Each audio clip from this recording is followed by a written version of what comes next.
पश्चिम बंगाल में एसआईआर प्रक्रिया के तहत हियरिंग का काम पूरा हो चुका है और शुरुआती आंकड़ों के अनुसार वोटर लिस्ट से और 6,25,000 नाम हटाए जाने की संभावना है। चुनाव आयोग के सूत्रों का कहना है कि वोटर लिस्ट से बाहर किए गए इन लोगों में से अधिकांश वे शामिल हैं जो हियरिंग के दौरान उपस्थित नहीं हुए हैं।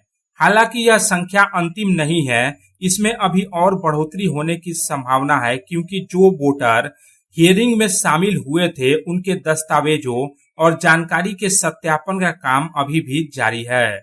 गौरतलब है कि इससे पहले एसआईआर प्रक्रिया के तहत ड्राफ्ट वोटर लिस्ट से लगभग 58 लाख नाम हटाए गए थे। राज्य में शनिवार को एसआईआर प्रक्रिया के तहत हियरिंग का आखिरी दिन है, लेकिन मुख्य निर्वाचन अधिकारी कार्यालय के अनुसार यह कार्य पहले ही संपन्न हो गया है। चुनाव आयोग का अनुमान है कि 10 से 13 लाख वोटरों के डेटा अपलोड करने के बाद नाम कटने वालों का आंकड़ा काफी बढ़ सकता है।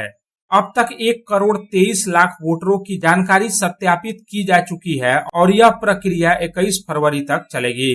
बताया जा रहा है कि जो लोग हियरिंग में मौजूद थे उनमें से भी कई के दस्तावेजों को लेकर संदेह है, जिसके कारण उनके नाम हटाने की सिफारिश की गई है। चुनाव आयोग ने हियरिंग के लिए मुख्य रूप से 2 श्रेणियों के वोटरों को नोटिस जारी किया था।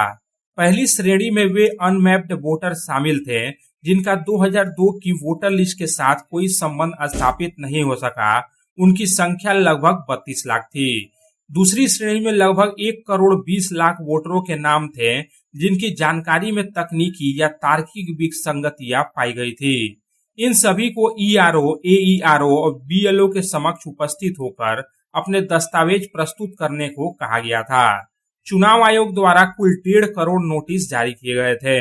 यहाँ बता देना जरूरी है कि एसआईआर प्रक्रिया 27 दिसंबर से शुरू होकर 7 फरवरी को समाप्त होनी थी और 14 फरवरी को अंतिम वोटर लिस्ट प्रकाशन होना था।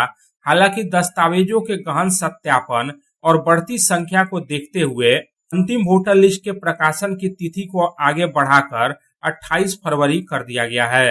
इस तरह से देखा जाए तो पश्चिम बंगाल में एसआईआर प्रक्रिया के तहत वोटर लिस्ट से और 6 लाख से ज्यादा नाम हटाए जाने की संभावना है। Bureau report, public times. I am Dr. Radhakrishna. I am a gastroenterologist and a liver specialist. So I do visit Durgapur once a month. I stay here for 2 days. So we do different types of procedures pertaining to gastroenterology and liver. So we have a range of evaluations that we do here. We do the routine endoscopy, colonoscopy. Starting from there, we have advanced technologies like nasal endoscopy, liver fibroscan, capsule endoscopy.